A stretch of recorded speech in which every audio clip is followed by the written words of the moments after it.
Apa sih itu sebenarnya rahim ganda dan apakah rahim ganda ini bisa menyebabkan susah hamil?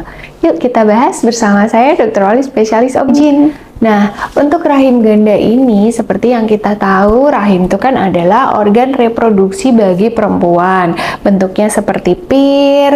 Nah, kalau untuk ke bawah itu salurannya nyambung ke vagina. Dan untuk kanan kiri, rahim ini nempel di area tuba falopi atau saluran indung telur, dan juga ada indung telur kanan kiri. Setiap perempuan normal punya seperti itu. Tapi memang ada yang diberi kelebihan oleh Tuhan, itu adalah rahim ganda. Jadi kalau rahim ganda ini bisa kita sebut dengan uterine didelphys. Jadi adanya rahim, jadi rahimnya memang benar-benar dua, mulut rahimnya dua, vaginanya juga dua. Itu bisa. Jadi itu namanya uterine didelphys.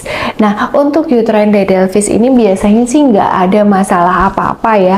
Tetap bisa hamil, tetap bisa juga untuk hamil besar. Cuman memang karena rahimnya biasanya agak kenceng dan dinding rahimnya mungkin nggak terlalu tebal. Nah, ini bisa terjadi ancaman keguguran. Tapi banyak pasien yang uterine didelphys pun tetap mempunyai anak. Jadi nggak usah khawatir.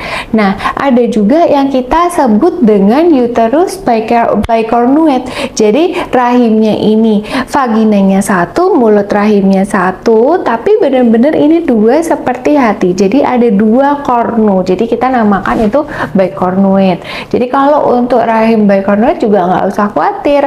Kalau memang terjadi kehamilan pun bisa tetap hamil, meskipun mungkin kadang-kadang perutnya bisa kram-kram, sering kram, atau terjadi prematuritas, tapi semuanya itu bisa diatasi.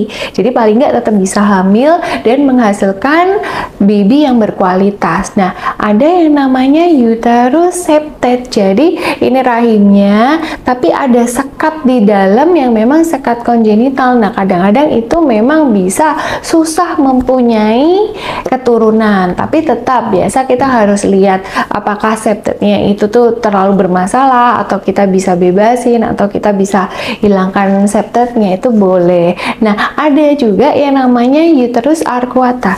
Jadi modelnya tetap seperti rahim biasa, cuman bagian atasnya itu agak cenderung masuk lekuk ke dalam. Ini pun juga nggak masalah.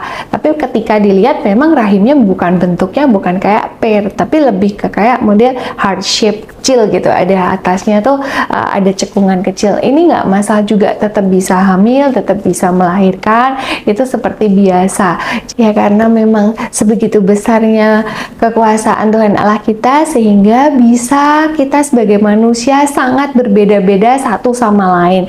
Tapi tetap bersyukur karena meskipun kita memiliki kelainan kongenital, karena itu kan udah dari sananya ya, tapi tetap masih diberi kepercayaan untuk hamil. Jadi semuanya selalu semangat. Setiap ada permasalahan di dalam hidup ini, pasti Tuhan mempunyai maksud yang terbaik, tujuan yang terbaik. Semoga kita menjadi makhluk yang tetap mulia, berpikir positif, berprasangka baik terhadap semua yang telah diberikan Tuhan kepada kita. Sehat reproduksi bersama saya Dr. Olive. Jangan lupa subscribe and share. Bye bye, see you.